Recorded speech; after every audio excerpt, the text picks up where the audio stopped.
Adolf Hitler memang bukan seorang raja, tapi ia dikenal sebagai diktator terkejam di dunia pada eranya. Adolf Hitler adalah orang di balik genosida jutaan orang Yahudi di masa lampau. Dari tangannya, Adolf Hitler mampu membuat kawasan Eropa menjadi lautan darah. Bayangkan saja, ia mampu membunuh 400.000 orang dengan suntikan racun, lantaran memiliki fisik yang tidak sempurna. Sang diktator itu melakukan itu agar ras superior tidak bercampur dengan ras yang memiliki bentuk fisik tak menarik. Kekejaman sadis lainnya membunuh jutaan orang dengan racun berupa gas. Racun tersebut bernama Zyklon B, yang dapat membuat manusia mati mendadak tanpa bisa ditolong lagi. Namun Indonesia tidak bakal membahas kekejaman Adolf Hitler pada masa kejayaannya. Tahukah Anda, di balik superioritas dan kekejamannya yang diakui dunia, tersiar kabar bahwa Adolf Hitler merupakan pengagum Presiden Soekarno alias Bung Karno. Indonesia akan membahas jauh lebih dalam tentang misteri kematian Adolf Hitler.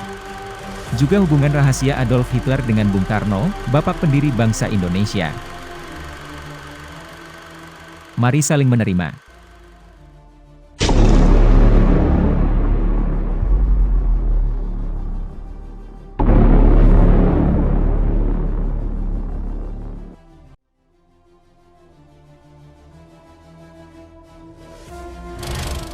Kematian Adolf Hitler masih menjadi misteri.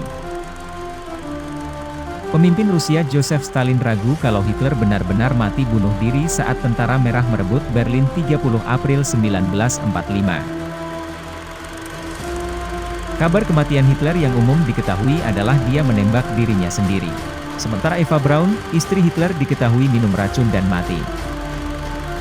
Lalu kabarnya jenazah keduanya lalu dibakar sesuai permintaan Hitler. Namun banyak yang percaya kalau Adolf Hitler sesungguhnya melarikan diri. Dia sempat tinggal di beberapa negara Eropa, lalu ke Amerika Selatan dan terakhir ke Indonesia. Di Indonesia tersiar kabar Adolf Hitler mengaku sebagai seorang dokter dari Jerman. Ia memakai nama Dr. Poch. Dugaan tersebut diperkuat dengan sejumlah fakta, dimulai dari ciri-ciri Dr. Poch yang sangat mirip dengan Adolf Hitler. Ada beberapa alasan kenapa Hitler lari ke Indonesia.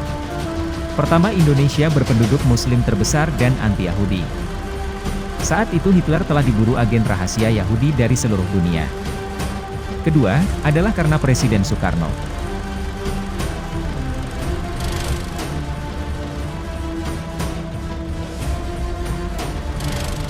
KGPH Soerio Guritno MSc menuliskan hal ini dalam buku berjudul Rahasia yang Terkuak, Hitler Mati di Indonesia.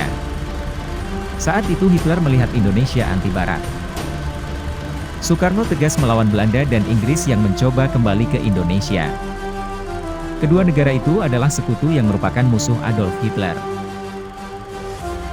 Kemudian tahun 1955, Soekarno pun mendirikan negara non-blok dan enggan didikte Uni Soviet. Ya, Adolf Hitler seperti yang diketahui memerangi Rusia dan komunis. Pribadi Soekarno pun memikat Hitler yang menyamar menjadi Dr. Poch. Bahkan Adolf Hitler betah berjam-jam mendengar pidato Soekarno. Menurut pembantu Dr. Poch, bosnya tak mau diganggu kalau sudah mendengar pidato berorasi. Gaya pidato Soekarno mengingatkan Hitler sebagai sesama orator ulung. Saat masih berkuasa, Adolf Hitler pun dikenal sebagai diktator yang jago pidato. Pidato-pidatonya membakar semangat warga Jerman untuk bangkit melawan dominasi AS dan negara Eropa Barat. Pengakuan Syamsuddin, pembantu Dr. Poch, Adolf Hitler senang bicara politik sambil memuji Bung Karno. Karena itu Adolf Hitler alias Dr. Poch kerasan tinggal di Indonesia sampai akhir hayatnya. Diketahui Dr. Poch meninggal di Surabaya tanggal 16 Januari 1970. Menurut peneliti soal Jerman dan Nazi di Indonesia, Alif Rafiq Khan, kematian Hitler di Indonesia ini masih menjadi perdebatan. Seperti para tokoh besar lain, kisah Hitler bercampur antara mitos dan fakta, termasuk soal kematiannya. Tapi satu hal yang hampir pasti, Hitler tidak mati dalam bunker di Berlin. Bagaimana menurut kalian?